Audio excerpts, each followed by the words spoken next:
e despreza aqueles que têm menos. Aí faz com que eles fiquem soberbos quando eles têm muito, e faz com que eles venham murmurar quando não tem nada. Você está vendo que estamos cercados de todos os lados a pecar contra Deus? É um laço. Mas Paulo está dizendo: eu aprendi a estar contente, porque eu tendo muito pouco, o mais importante é ter a fonte de todas as coisas. O mais importante é ter Deus na minha vida do que coisas, do que riquezas e dinheiro. Deus é mais importante do que comida, do que roupa, do que casa, do que emprego, do que casamento, do que família. Isso aqui é o remédio, é o antídoto, é a vacina para que nós não venhamos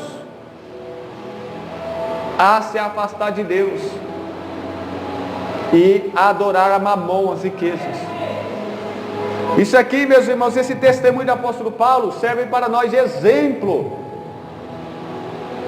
Se você ficar se baseando no que você é, no que você tem, ou você vai se orgulhar, ou você vai murmurar.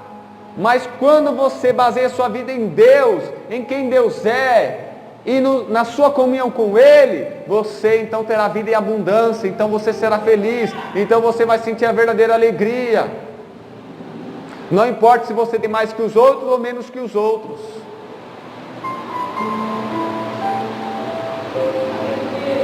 Jesus, Ele nos adverte, Ele já nos alerta. A riqueza, meus irmãos, é uma grande ameaça. Só que o dinheiro é uma coisa boa, no padrão, na opinião humana. Então ninguém acha ruim ter dinheiro. Ninguém acha ruim buscar ganhar dinheiro. Uma enfermidade ninguém gosta. Enfermidade é algo perigoso, é uma ameaça a nós. E o dinheiro também é, só que o dinheiro é bom para muitas coisas. E aí é o que torna, né, a tentação maior, o risco maior de nós se esquecermos de Deus e pensarmos só em dinheiro, só em coisas, bens materiais, carro, casa, mansão, empresa, fazenda, essas coisas. Jesus adverte em Mateus 6, versículo 19: não ajunteis tesouro na terra, onde a traça e a ferrugem tudo consome, e onde os ladrões minam e roubam. Aqui está a advertência de Deus para nós. Olha, as riquezas daqui, elas não são eternas.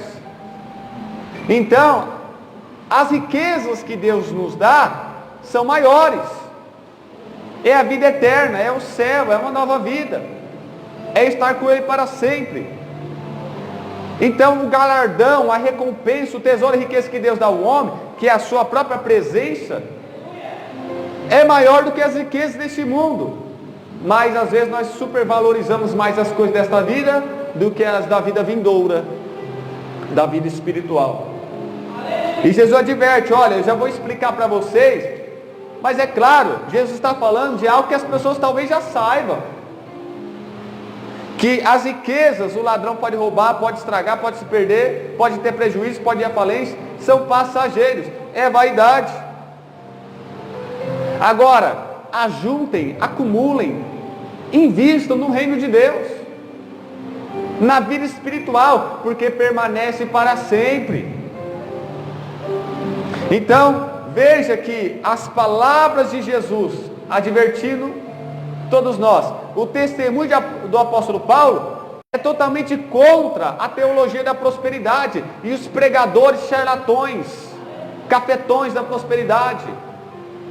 É esses líderes, né, que servem a mamon, aproveitadores, exploradores, comerciantes, vendedores de óleos de serpente, vendedores de objetos ungidos, que fazem de tudo um negócio, um produto para vender, atribuindo-lhes poder que só pertence a Deus, dando-lhes glória que só pertence a Deus, tudo por causa do dinheiro.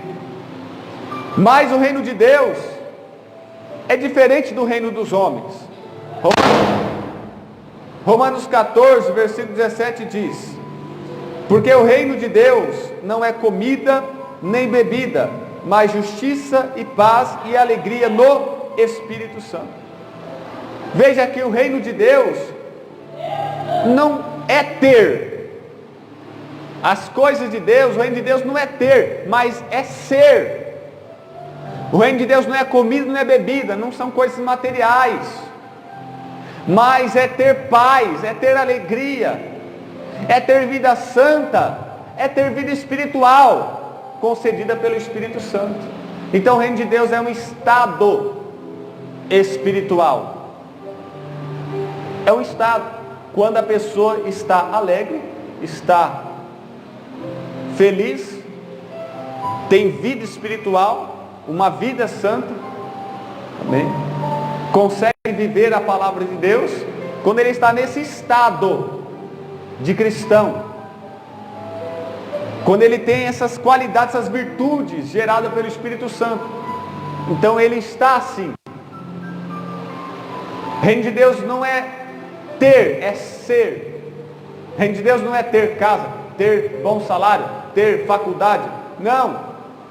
A nossa vida, Jesus disse, não consiste naquilo que nós temos.